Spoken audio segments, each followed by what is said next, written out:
The drill I'd like to talk to you now about is a quick hands and counter drill. This is used with our speed release, and it teaches the receivers to explode off the ball but also identify the hands of the defender to get them down quickly.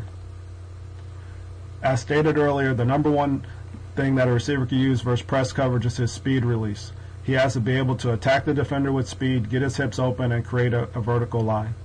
The one thing we will teach our receivers is to work an aiming point, not the middle of the man, so we'll try to aim 1 yard outside or 1 yard inside the defender's shoulders to create leverage as we run off the ball. When doing the speed counter drill, what we'll do is have a DB step in front of a receiver, and we'll have him step opposite the direction the receiver will go. The receiver will take one step to the direction opposite where he wants to go to set the defender's foot, and then he'll bump back outside to create a vertical line.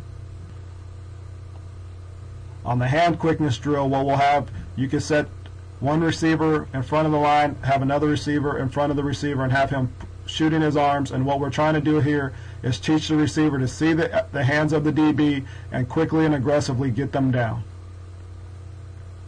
So as you can see here, we'll shoot our arms in front of the receiver. The receiver will quickly punch the arms down to get them down. Here's a great example of an isolation for the receiver. Just like a boxer, once the receiver sees the hands of the DB, he will aggressively work to attack his hands, get them down, and recreate a vertical line. Here's a great example of the highlighted receiver down here at the bottom using the quick hands technique. Initially, the DB will get a quick jam on the receiver, but the receiver is able to get his hands down quickly, establish a vertical line, and execute the play. So as you can see, at the snap of the ball, the DB anticipates the receiver's move. He is able to get his hands on the receiver. The receiver does a great job of quickly getting his hands down, establishing a vertical line, and saving space for the quarterback to make the throw. Down here is an example of the counter move. The receiver will take one step to set the defender's feet and then bump back outside with the vertical line. So as you can see, as the receiver comes off the ball, he steps one step inside, the defender bites on the step, now he's able to create space on the outside to make the catch. Here's a great example of quick hands in practice. The receiver uses quickness and speed at the line of scrimmage. He causes the DB to reach with his inside arm, and you can see how quickly the receiver is able to get his hands down and get into his route. Remember, the biggest thing versus press coverage is using speed. Here's an example of a counter step. The receiver here is rolled up. He'll anticipate the receiver's move by jumping aggressively outside. The receiver is able to set his feet and counter the defender's overplay of the route and able to get back into the route, creating separation and able to run through the catch. So by using the quick hands and the counter drill, you teach the receivers, one, to run off the ball, two, to identify the hands as quickly as possible of the defender, and three, if the defender overplays in one direction, you can invite him to create separation, which will allow you to create separation in your passing game.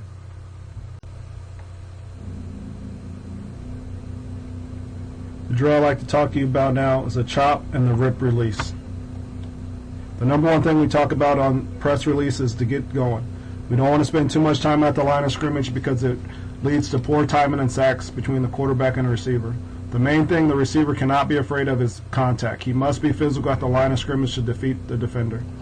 The first release we'll talk about is the chop. On the chop, we want to be quick and aggressive at the snap of the ball. It's important that we locate and control the punch arm and clear the recover arm. The second release we'll talk about is the rip. On this, we want to move the DB opposite of where he wants to go, and then we want to club up or rip up with the outside arm to clear the DB. This is best used versus a cover 2 corner or a physical wide receiver. The drill that we used on both of these types of releases is what we call the chop and rip release drill. What you'll need for this drill is a heavy bag that will go left and right from the receiver. The receiver will buzz his feet and execute his hand placement on the bag. An example of this, so you have the bag in front of the receiver, and the receivers are going from left to right, working on their hand placement and being physical at the top of the route. Once again, the receivers will use quick feet, striking the hand. You can see the receiver at the top is executing a rip. The receiver down here at the bottom also executes a rip. Here's a great game example of what we're trying to get done here. The highlighted receiver down here at the bottom will attack the defender, chop his hands down, and then stack them to get the high ball.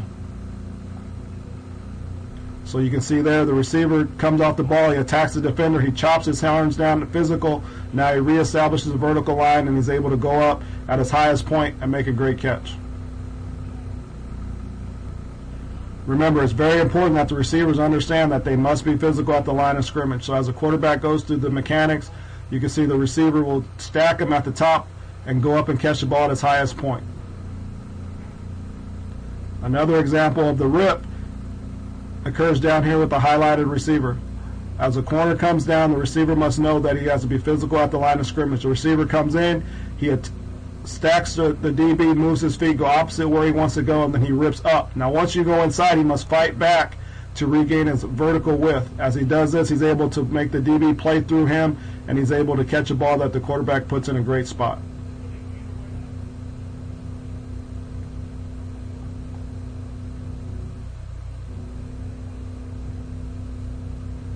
Once again, it's important that the receiver knows that once he gets vertical off the press release, he must regain his outside leverage to make the defender play through him.